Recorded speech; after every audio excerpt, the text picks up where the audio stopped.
Salutare, dragilor! Așa cum vă spuneam la întâlnirea precedentă, astăzi vom povesti câte ceva despre Forever Freedom. Această băutură, tot pe bază de gel de aloe vera stabilizat, la care s-au mai adăugat câteva substanțe cu rol esențial în buna funcționare și sănătate a articulațiilor. Este vorba de sulfatul de glucozamină, sulfatul de condroitină și metilsulfonil metanul.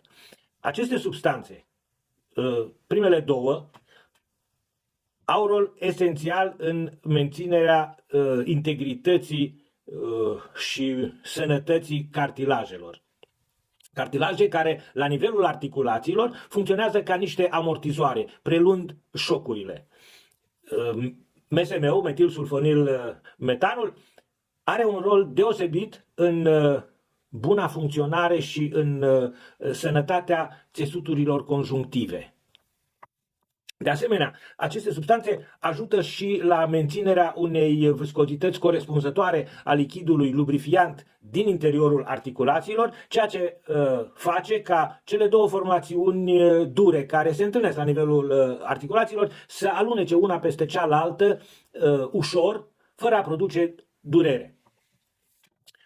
În mod normal, organismul nostru sintetizează aceste substanțe care sunt necesare pentru buna funcționare a articulațiilor. Însă, odată cu înaintarea în vârstă, sinteza lor este din ce în ce mai redusă. Și atunci apar problemele. Articulațiile încep să ne dea bătăi de cap, încep să ne doară.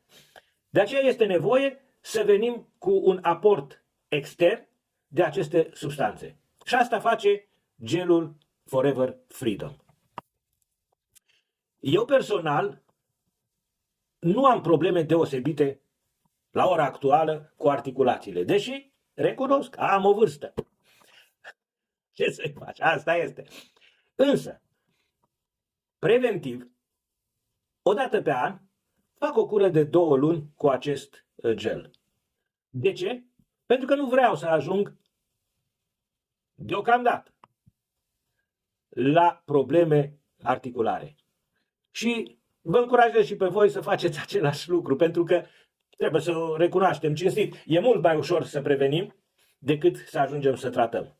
Însă, dacă au apărut probleme, dacă apar durerile articulare, dacă articulația nu mai lucrează corespunzător, consumul acestui gel face ca problemele fie să se rezolve, fie măcar să se stopeze la acel nivel, să nu mai avanseze în continuare.